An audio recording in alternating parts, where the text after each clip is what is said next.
everybody, you know what his voice is. It's Dylan Radigan, ladies and gentlemen, New York Times best-selling author, host of his own show on CNBC, and now you have another show happening, don't you, Dylan? Tell people about it. Well, we do a podcast. I do a podcast every week with Tom Sosnoff at Tasty Trade, which is more market centric, and that's the only other public work that I'm doing right now, other than the benefit of having these fun chats with you. Otherwise, my focus is away from the public for the time being. Okay, so now, first of all, let's correct the record. So you said $14 trillion on Monday that they were going to pump into the economy, but it turns out it's not. Tell people what the real numbers are. Well, so it's 10. It amounts to 10 trillion. And I appreciate the opportunity to correct myself in the conversation. Yesterday, there was a double count. So the Fed's 4 trillion, the insurance is 4 trillion, and the stimulus is 2 trillion. There was a double counting of the Fed's 4 trillion with the stimulus. Okay. So it was, which is how it ended up at 14 yesterday.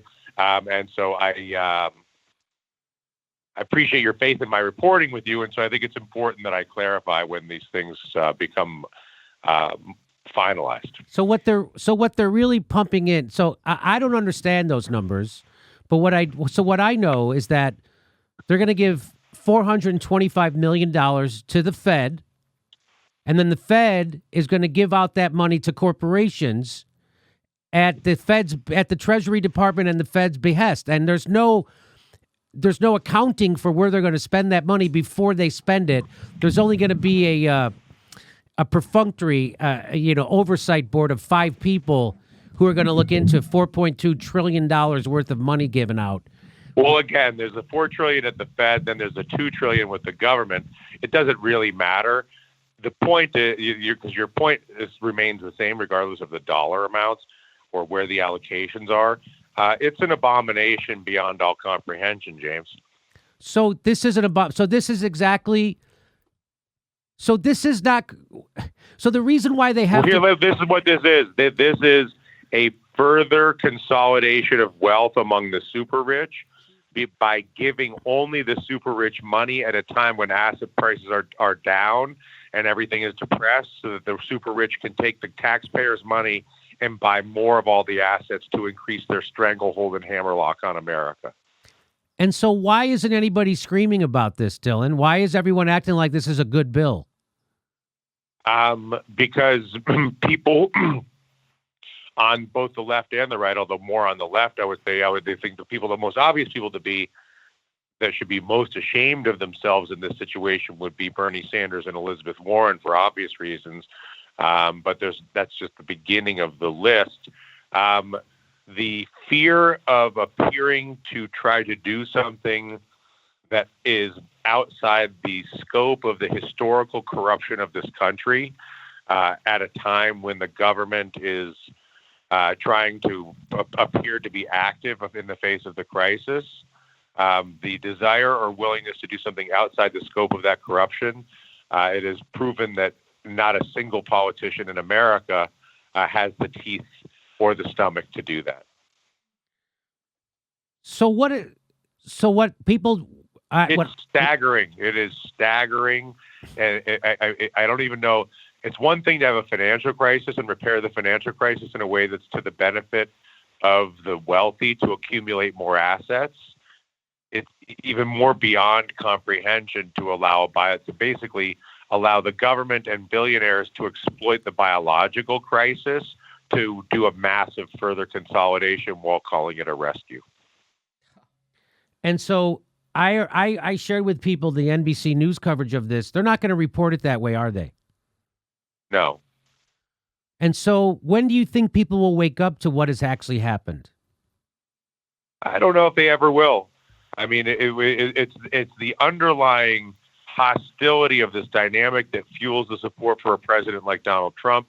And it's because Barack Obama supervised the first version of this massive theft and cover-up 10 years ago that even provided a basis for someone like Donald Trump, or to be fair, support for someone like Bernie Sanders, also the great beneficiary of the Obama-led theft and cover-up.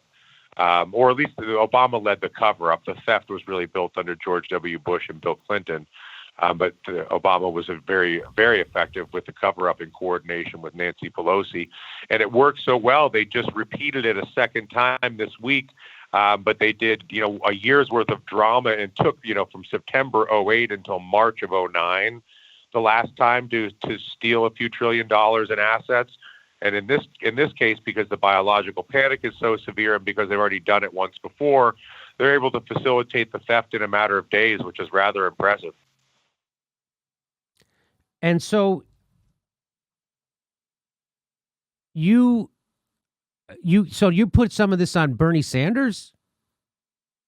Sure, Bernie. Any senator could stop this bill and say, what's with all the corporate giveaways, and what's with the absence of any direct assistance for workers or any universal benefits of any kind in this moment? Any single senator could do that. In fact, we saw the Republican senators do that because they were concerned that there was too much unemployment insurance being issued. So I understand. And so any one senator could stop it up and give a speech and explain why. The obvious person would be Bernie Sanders in this case, and they're doing nothing. Why do you think Bernie Sanders would not do that, especially right now in the middle of a presidential campaign? It seems like this would be his chance to rally everybody and wake everybody up, right? One would logically think, but my sense is that Bernie Sanders has folded politically relative to Joe Biden in the political nomination, and there's a great political concern that advocacy for things like UBI and Medicare for all is outside the average voter's mainstream views. And so there, I believe, is some political strategy involved here just to expedite the massive corporate takeover. And so imagine if you managed to steal 80% of all the assets last time, whatever was left this time, because imagine again, if I bankrupt everybody in Los Angeles, but only give a small group of people that are politically connected a bunch of money to go buy all the assets afterwards. Who do you think is going to own all the businesses in Los Angeles a year from now? Right. So how the hell? I mean, this seems nuts. I mean, it is nuts. It doesn't seem nuts. It is nuts, but it's nuts that it's being allowed to happen, and it's going to be allowed to happen, Dylan. And because the people who are supposed to tell people about this are bought by the same people who are instituting this policy. They're bought by the same people who this policy is made to serve, which is the richest 1% in the country. And so, we got 15 billionaires who own all our media in the United States. So I don't care. Ali Veshy and Chris Hayes are not going to tell you the truth about this bill, correct? They'll tell you their version of the story, and it won't be inaccurate. It will just be told out of context in a way that fails to tell you the critical context, which is that there are many other ways to do this. This is not the only way to do this, and that just giving cash to the wealthiest banks and individuals and investment firms so that they can then buy all the other companies up that go bankrupt is not the only way to do this, although it is the way that's the most financially beneficial to the few thousand people that control our government. So now the banks got bigger after Barack Obama bailed them out. They made the banks bigger. They kicked 5.1 million people out of their house. Are they going to do that again? You think they're going to start kicking people out of their houses? I think as soon as they possibly can, they will. I'm sure they're anxious to do that. I think that there's going to be a legal it sounds like they're going to have to wait 3 months before they can really start destroying people's lives. But I'm sure they're anxious for the opportunity. And so I was very emotional about this 10 years ago, if you remember, Jimmy. I've adapted to the fact that this is this America has shown the world what it is, and it is a rapacious and destructive oligarchy that is funded by the taxpayer at the expense of the taxpayer. So it calls itself a democracy. It is a corrupt and rapacious oligarchy. That is exactly what this is. And using propaganda of democracy to because people get to vote, Dylan. People get to vote, so it's got to be a democracy. They have no idea that this is not a democracy. Man, Hillary Clinton should have hired you. You're good at that. Yeah. But they get to vote. We get to vote. They get to vote everywhere. Dictators let people vote too. Doesn't mean anything. There you go. And here we are. We're in the middle of an election season, and one of the guys is in on this legislation who's running for to be president, and he's not ringing the bell of warning about this. If I say this about Bernie Sanders on my show, people will say I'm attacking him. But what you're saying is that Bernie Sanders is abdicating his responsibility to stop this bill because he could stop this bill, and this bill is just an abdicate. How did you describe this bill again? I mean, I don't know. How did I describe this bill? This bill is a additional. I mean, what this bill? This bill is a bunch of money for the richest 1,000 people to consolidate the hammerlock across the totality of the American economy, using taxpayer money to strangle taxpayers. And so, while calling it a bailout for taxpayers, all of it is just an exploitation of the biological event. And so, my cynicisms again can't keep up with reality. And well, I would say the only gap with your cynicisms is I think that you view the whole thing as highly orchestrated and integrated between the media and the banks and the politicians. And my perception. And you may be, I have no reason to say, I can't confirm that you're right or wrong. My perception is that it is actually a darker force that is sort of more the path of least resistance, and the opportunity to do things in the darkness of confusion and fear that is not necessarily as coordinated as you might believe. Although, again, I'm not going to dispute your opinion. I'll just say that mine is a little bit different, but it leads to the same outcome. In other words, if you had a valid press that understood what this is and actually just helped people understand what's happening without just using big numbers and calling things bailouts, there might be a different reaction. I don't know. I think the American people are well aware at this point that both political parties are working with large financial and corporate interests to destroy them. I just don't think that they know what to do about it.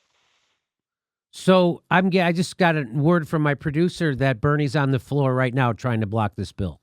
I was trying to look that up right now. So that's but hold on. So I can't speak to what's happening right now, but the Republicans came out earlier today and said they're going to stop this bill if there's not a review of the payments for unemployment insurance. And then I saw Bernie Sanders headline that says, well, if the Republicans are going to stop this bill for the unemployment insurance, then Bernie will stop it too, but for a different reason. Which again is not leadership. I have great respect for Senator Sanders and all the rest of it, but to come in after the Republicans say they're going to stop it and say, "Well, I'll stop it too for a different reason," unless the Republicans stop stopping it, if that makes any sense. Yeah. So again, that I don't know what Bernie's doing right now, so I can't obviously speak to that. But the correct leadership here is to step up and say, this is not a bailout for the American people. This is giving cash to a small group of investors and banks so that they can buy up bankrupt assets from everybody else. And so what people don't realize, what the banks did in 2009 was they not only were made whole by the government, but they wanted your house too. So the houses that they took it. Go ahead. It'd be like if I took every house in Los Angeles and reduced its price by 90% for 1 week. And then I gave you, Jimmy Dore, all the money in the world and no one else money and let you go shopping in Los Angeles for a week.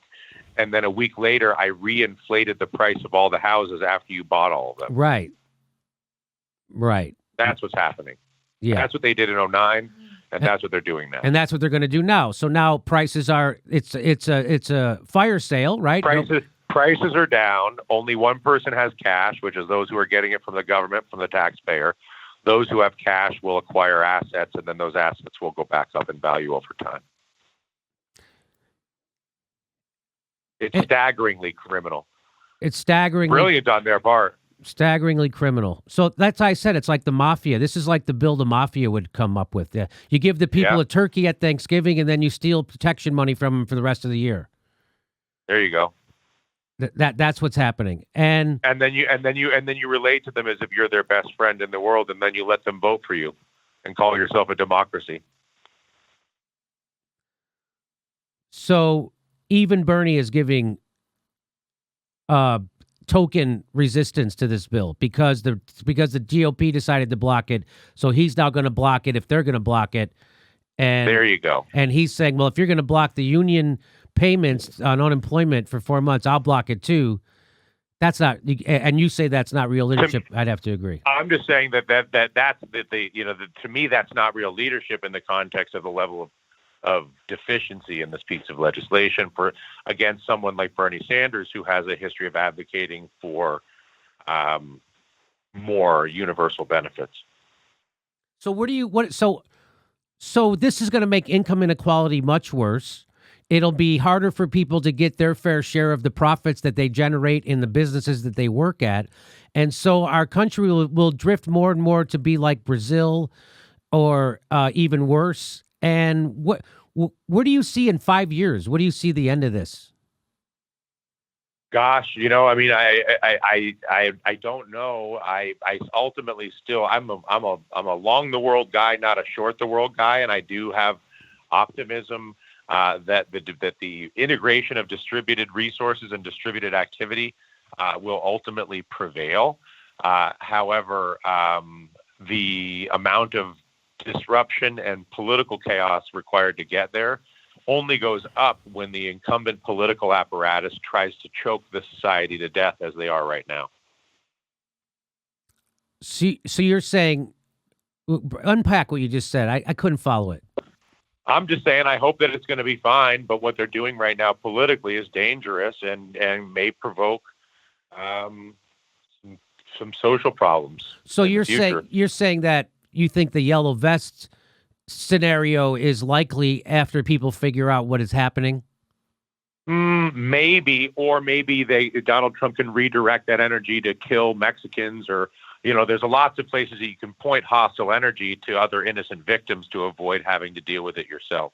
And they're very manipulative that way. Right. So they find a whipping boy, a scapegoat, and then all the people's every problem you have because of this corporate bailout, they can then funnel that energy towards a scapegoat.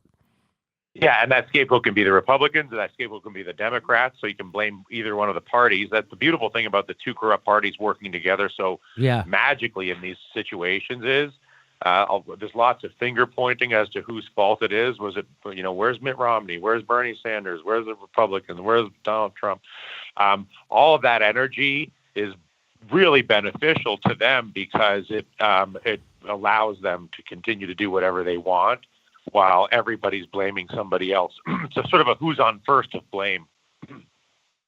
And then beyond the political blaming, you can get into all of the identity targeting. Right. So Bernie Sanders has tried to work inside the system. He gives lip service to a revolution, and then of course he ends up backing the establishment in the election, like he did with Hillary Clinton, and he'll going to do with Joe Biden this time. So not to mention Elizabeth Warren got into politics claiming that her entire reason for entering the political theater was to make sure that there was never a bailout like there was in 2008 and 9 that was so abusive to the taxpayer and so beneficial to consolidate the stranglehold and hammerlock of the super wealthy on every aspect of our economy. And now when she could also stop this bill single-handedly, she is doing nothing as well. So we have a complete failure of leadership. Her whole reason for being in politics, Elizabeth Warren, she's turning her back on it right now. There you go. And so we don't have leaders. So what we need is we need a real leader. I mean, we're just more and more like every other country in the world. I think it's just it's like you think there's no such thing as Santa Claus. You know, the And so this Disney idea movies that are a lie. and so this idea that somehow Trump is worse than everybody else. This is revealing that that's bullshit, right? Yes, for sure. Yes. I They're mean, all- Trump is worse than anybody. Trump is a bigger liar. Trump is more self-serving. He's more of a psychopath. He's less empathetic, et cetera, et cetera, et cetera. But when the rubber meets the road economically, everybody from Bernie Sanders to Rand Paul to Barack Obama to I don't know, pick them. Everybody's on the same page, which is give the money to the large banks and financial institutions and let them consolidate ownership of all the weaker assets so that a smaller and smaller group of people own more and more of all the assets in the country and then call it help. And so when does Teddy Roosevelt come along? There's a lot of people that have been trying. I think a lot of us, I have no more of an answer for that than you do. Hopefully sooner than later. Only because the alternative is going to be far worse than Teddy Roosevelt. Imagine if Donald. But it's not about breaking up the monopolies at this point, even just the corporate monopolies. It is literally about breaking the corrupt hammerlock of the two-party political system that is choking America to death. And I'm told every time I try to break, I give suggestions to break that. People tell me that I'm dumb and I don't understand how politics works and it can't be done. And this is it. We just have two parties and that's the way it's going to be forever. Somehow this whole country was based on a fucking violent revolution where we killed a bunch of people so we could have sovereignty, but we still can't. We can't even do a peaceful revolution to get sovereignty of our government again. It's amazing. Listen, every country in the world, whatever their political system is a collaboration between wealth and power and policymakers to preserve and accumulate wealth and power for those who have wealth and power to the benefit of the policymakers. This is true in China. This is true in Brazil. This is true in Europe. This is true in Russia. This is how it is. The delusion in America has been that America is different than that. Not only in America, but the world has seen America as different than that. And I think that the first really big, there are many, many a wake-up call along the way, but the financial crisis was the most brazen use of financial assets in America to betray the belief of the American mythology of capitalism or entrepreneurialism or sovereignty. The whole thing is a fraud. And then after all the hemming and hawing and yelling and screaming and books getting written, and Elizabeth Warren ran for Senate and became a political celebrity fighting bailouts and all the hoo-ha big, carrying on. When we get to the next set of bailouts, and this bailout's bigger than in many ways the previous bailout, absolutely everybody is on board with the bailout, including the queen of fighting bailouts, Elizabeth Warren.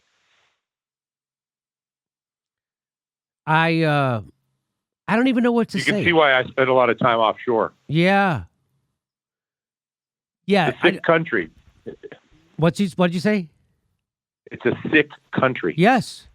This is a sick country. But it's also a beautiful country full of beautiful human beings, and it has incredible potential. So the politics in this country are satanic. The human beings in this country are oppressed and abused, and really not any much, like many people in many countries. And unlike those people, there still is a vastly more liberty and freedom to interact and have conversations like the one that we're having and organize and all these things. Now, that may not be that satisfying, and this may be discouraging, but still relative to a lot of places, America's not a bad place to be as a human. It's just you need to adjust to the fact that it's run by the wealthy. Mafia. The wealthy run the government at the expense of the people, but the wealthy run the government at the expense of the people everywhere. So it's just America is the same. So, yeah, we thought it was different. We were raised to believe that it was different in the mythology. We had FDR. We had Teddy Roosevelt. We had that. And, we have the history, of us breaking away from King, right? And all the aspirational rhetoric. That's sure. right. So we have all that, but now people are really realizing that, our country is run by rotten criminals who enrich themselves at the expense of everybody else, and they still tell you you can't have health care. How are you going to pay for it? It's funny, right? And then and for some reason, then they're 10 trillion up. Anyway, the joke explains itself. Yeah. How are you going to afford a healthcare system that's less expensive? That's really what they're saying. And Bernie Sanders, it's less expensive and creates a more creative, more dynamic economy and liberates more people. It sounds like a disaster. And when you watch Bernie Sanders debating Joe Biden and he can't land a knockout punch, nor will he even throw it over Medicare for all, does your head explode when you see Joe Biden get off the hook on television, say how you're going to pay for a healthcare plan that's less expensive, and he gets away with it, and Bernie Sanders can't lay a fucking glove on him? Does it blow your mind?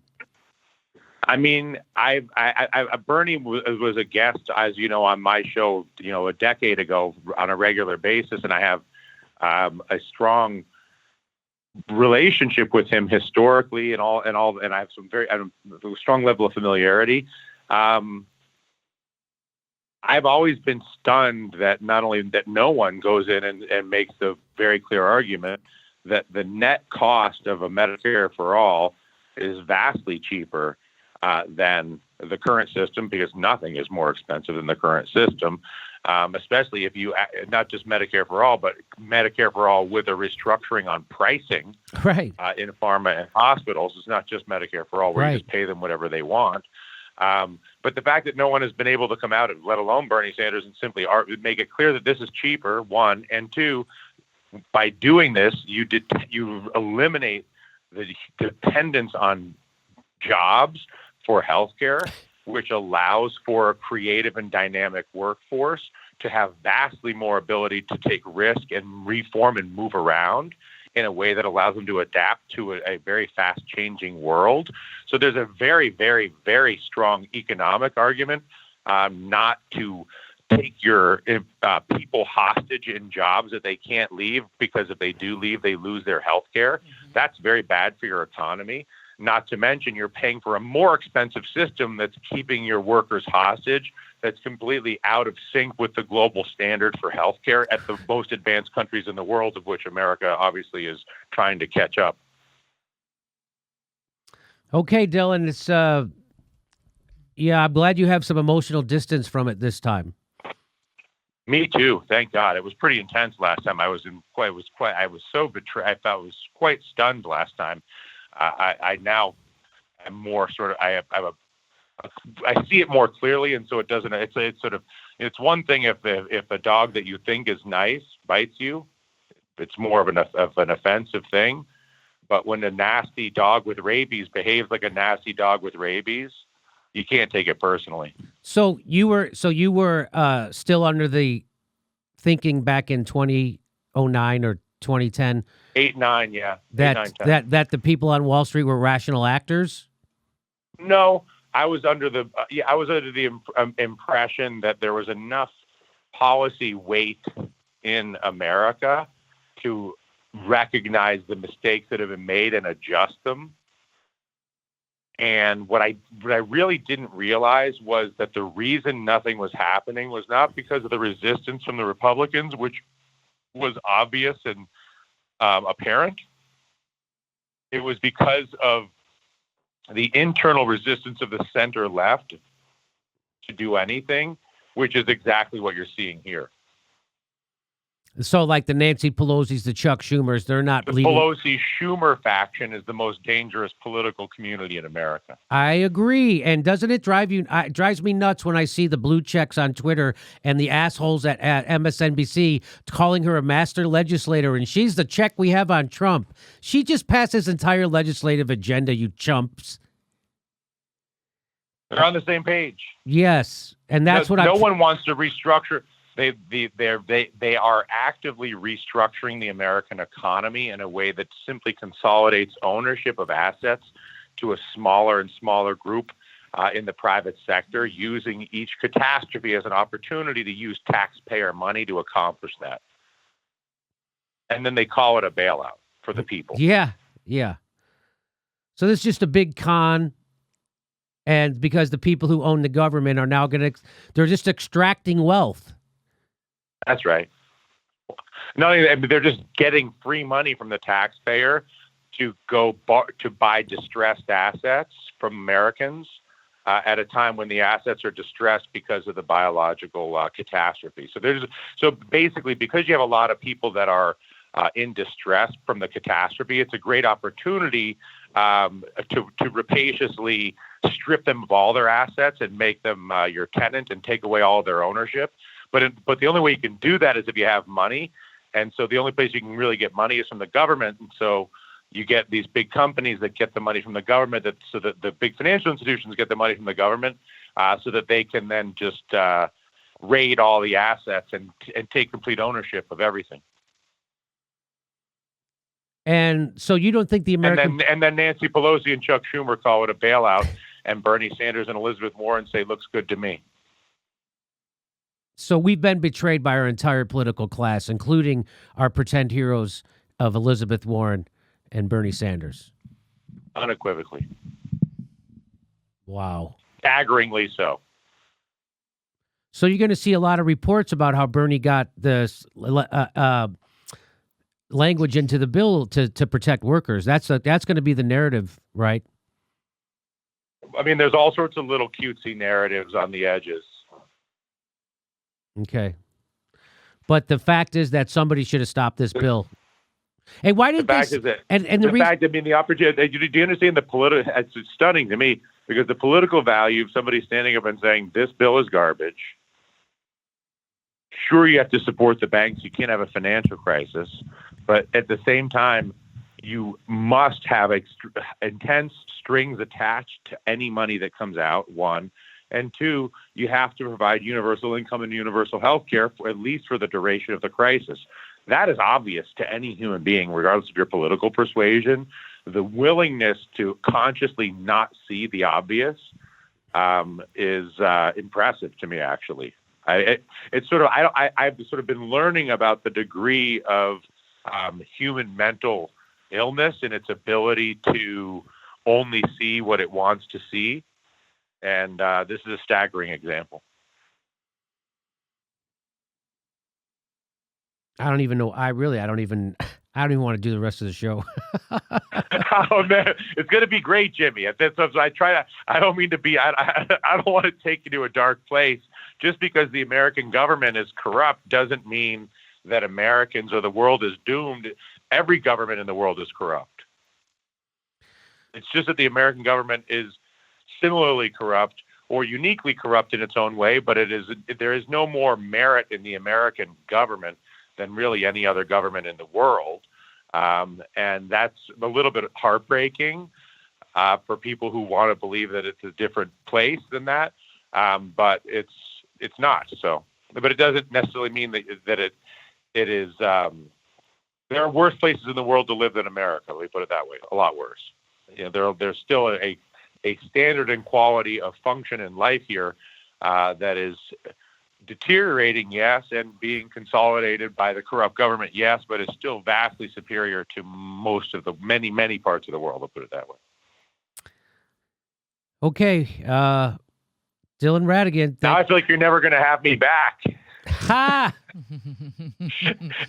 Well, the problem is that this is because they're taking advantage of this biological crisis, and we also can't protest because of this biological crisis, nor will we probably be able to protest for another year until there's a goddamn vaccine.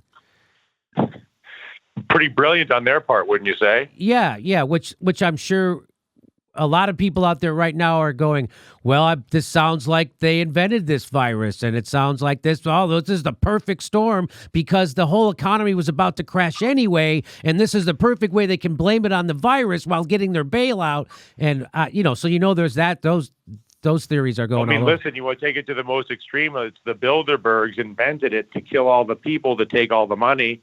I mean, I can take you at the opportunity for speculation and sort of whatever your own pre-existing paranoia might be. Right. A situation like this creates an opportunity just to go hog wild in your little squirrel brain, wherever you may be. Because you can't imagine the level of evil that is being perpetrated right now, right? It's unbelievable. It's mind-boggling. And the fact that But it's also much more sophisticated. It's extremely sophisticated and gentle. right, It's all being done in the context of helping you. of a bailout, we're saving you. And There you go. Now you're learning. Yeah, we're going to save you. We're going to give you health care for 5 minutes. Okay, I can't stand it anymore. What am I supposed to do right now? I feel helpless. Am I supposed to do anything? Oh, no. What you're supposed to do is you're supposed to love the people around you, listen to some fine Italian music, dance, and help everybody understand that the political system is completely detached from the interests of the American people. But that doesn't mean that you should be mean to each other or yourself. Well, as soon as we can get out in the streets, I'm going to get a yellow vest and a bullhorn, and we're going to do something. But again, yeah, I mean, listen, just stay 6 feet apart from your fellow protesters. In your cars. You can't do a fucking protest like that, and they know it. I like Steph's suggestion. If everybody goes out in their cars and just sits in their cars, And beeps their horns. honks their horns, puts a yellow vest on their car. So, I mean, do you see any way out of? There's no way out of this. Is it? Things are just going to get shittier. Income inequality is going to get more exacerbated, and things are going to get worse for the regular people. On average, yes. Some people, I mean, because of the way this is moving around, there are huge sectors of the economy on the virtual digital sort of, vapor world that we live in that are huge beneficiaries of this transition that will continue to be. And that's not just big business. That's lots of little businesses as well. So it's not quite that black and white. But when the U.S. government gets involved, they get involved on behalf of large banks and corporations and put them in a position where they become the only person with money at a time when there's financial distress, which allows them to then accumulate more and more assets at everybody else's expense. And it's one thing if they're and the irony, of course, is the people whose assets they're buying or whose houses they're kicking them out of are being bought or kicked out of with their own money, which was given to the person buying them by their representatives. That makes sense? Yeah, I follow that. No problem. The person. So it'd be like as if you gave me your money, Jimmy, to then buy my house. Buy your house. And then you kick me out. That's right. Yeah, I know. It's crazy. I pay my taxes. The government takes my taxes, give it to the rich guy. The rich guy kicks me out of my house with my money. There you go. Yeah. That's the problem. And that's the system. That's the system Barack Obama engineered. Barack Obama certified it. I mean, it was up for debate in 2009 and 2010 after Barack Obama had the opportunity to not do this, but Nancy Pelosi and the Democratic Party worked with President Obama to make sure that he put in a really, really bad health care law that was really good at giving lots of money to health insurance companies while claiming to give more coverage, but not worrying about the fact that the pricing and everything else about it was a disaster. And while doing that screwed up healthcare bill, they were able to distract attention from the cover-up of the financial theft that they just completed. And now it went so well that they were able to do 9 months worth of financial chicanery in a week. And where is Barack Obama right now? Where is Barack Obama's leadership? Where's he at? Nowhere. You know when he gets in? He gets in to tell Pete Buttigieg to endorse Joe Biden. He gets in to twist arms and tell everybody to get on board with the establishment. Where is he?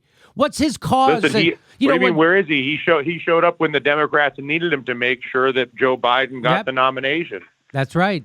But where is he now? He's now out of his 48-acre house on Martha's Vineyard. He doesn't give a shit about you. Barack Obama never gave a shit about you. Barack Obama is the reason why 5.1 million families got kicked out of their house. He's the reason why you don't have health care, and he's the reason why this is happening right now. Okay. Dylan, But at least he probably has a good position with the banks and private equity firms. So he'll probably be able to buy a lot more assets with this situation because he's on the right side of the table. Yes, of course. All right. Dylan Radigan, very depressing. Thank you for... Always here for you, James. Always here for you. Okay. Talk to you again. All right. Thanks, Jimmy. Everybody check out Dylan Radigan's show on Tasty Trade. All right. All right. Bye. So here's Dylan Radigan. Here we go. We owe $70 trillion. I understand that, but to walk out a $4 trillion solution, which is basically just a way for the Democrats to avoid dealing with this until 2017. I'm not here to talk about plans to deal with this till 2017. I'm saying we've got a real problem, and I'm tired of Republicans and Democrats who either want Republicans who want to burn the place to the ground, and Democrats, with all due respect, who want to offer a plan that gets it through their end of their second term of their presidency, and then screws me and my kids when it's over. And until we do that, we have to deal with the extraction that is at foot. It is the reason the financial markets are behaving the way they're behaving. That is a mathematical fact. This is not some opinion. This is a mathematical fact. Tens of trillions of dollars are being extracted from the United States of America. Democrats aren't doing it. Republicans are not doing it. An entire integrated system, financial system, trading system, taxing system that was created by both parties over a period of 2 decades is at work on our entire country right now. And we're sitting here arguing about whether we should do the $4 trillion plan that kicks the can down the road for the president for 2017 or burn the place to the ground, both of which are reckless, irresponsible, and stupid.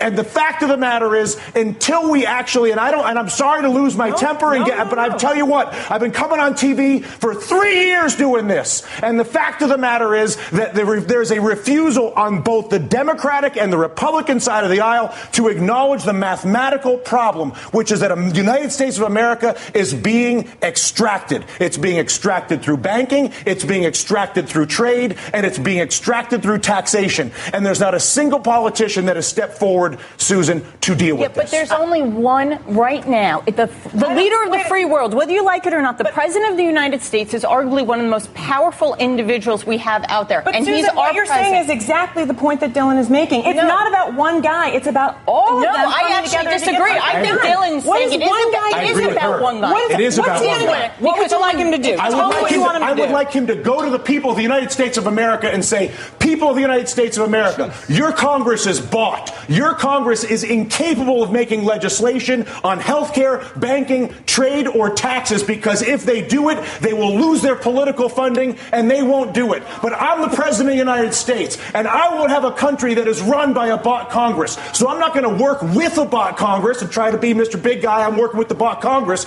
I'm going to abandon the bought Congress like Teddy Roosevelt did, and I'm going to go to the people of the United States and I'm going to say, you've got a bought Congress. And until we get rid of the bought Congress, which is Jimmy Williams' constant point, which is get the money out of politics, and until a president says that's the problem and says he's going to fix it, there is no policy that I can possibly see, no matter how brilliant your idea may be, or your idea, or my idea, or her idea, or your idea at home, is that idea will not happen as long as there's the capacity to basically fire a politician who disagrees with me by taking funding away from him. Is that a fair assessment?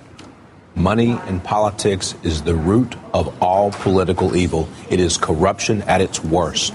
And until we step up and kick that out of the park, it's going to be the same system all And only the president could do that. We're going to keep you guys. Congress has to do it too. The Congress has to do it too. But I'll tell you what, how bad does it have to get? How much money has to be extracted? How many things have to be heard? Down to brass tacks. Okay, physically. So that was Dylan being emotional the last time this happened, and now he just expected it. And, of course, it happened. So here's what Bernie Sanders is saying. He says, unless Republican senators drop their objections to the coronavirus legislation, I am prepared to put a hold on this bill until stronger conditions are imposed on the $500 billion corporate welfare fund. Senator Bernie Sanders released it. It says, reacting to Republican threats to hold coronavirus package hostage, Sanders prepared to place a hold over corporate welfare. Unless Senators Graham, Sass, and Tim Scott dropped their anti-worker objections to fast-tracking the emergency coronavirus legislation. Senator Bernie Sanders said today that he is prepared to put a hold on the legislation to impose strong conditions on the $500 billion corporate welfare fund. In my view, it would be an outrage to prevent working-class Americans to receive the emergency unemployment assistance included in this legislation, unless these Republican senators drop their objection. So he's just standing up to get their unemployment. I am prepared to put a hold on this bill until stronger conditions are imposed on the $500 billion. So he's not going to put, okay. All right. So this story is developing right now, So, just so you know. So according to this, what I just read you, Bernie Sanders, the only reason he's going to hold up this bill, he's not going to put conditions on how they spend the $500 billion, which really turns out to be $4.2 trillion. He's not going to put any conditions on that if they give you the 4 months unemployment insurance. So this horrible raping of America, this unbelievable consolidation, this rapacious bill, as Dylan Radigan said, this mind-boggling, the unbelievably unfair, it's going to cement inequality, all this horrible bill, Bernie's going to let it go through if they give you 4 months of unemployment insurance. That's what this says. I hope that's not true. I hope Bernie is standing up because he wants to put conditions on this $500 billion, which actually is $4.2 trillion. I hope that's what it is. But according to Dylan Radigan, even though he's doing this, this is nothing. He's letting this bill go through. He should put a hold on this whole bill. And so now he gets to stand up for unemployment insurance. Which is good. It's better than if he didn't. But he should lead and put a hold on this entire bill, and so should Elizabeth Warren. From what Dylan Radigan just told me, what Dave Dayen just told me, this bill is garbage. This bill is raping of taxpayers again. People are going to get kicked out of their houses again. Consolidation of of power in the wealthiest hands. And Bernie's, the only thing he's objecting to is to make sure they give you 4 months unemployment insurance. So our politicians are utterly useless right now. And unfortunately, I can't say, let's get on a yellow vest. I'm going to go down to the federal building tomorrow at noon, and we're going to block traffic. And we're not stopping. And maybe 1 million people would show up. Who knows how many people would show up? I don't know. Maybe 5 people would show up.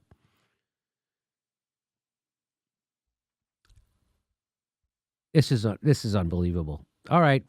So that's what's happening with Bernie right now. And that was Dylan Radigan. And guess what? It's the same exact situation. We're in the exact same situation. Hey, this is the part where I tell you where our live shows are, but there aren't any. And then I would tell you to go join our premium, but nobody has a fucking job. So why don't you just enjoy the video?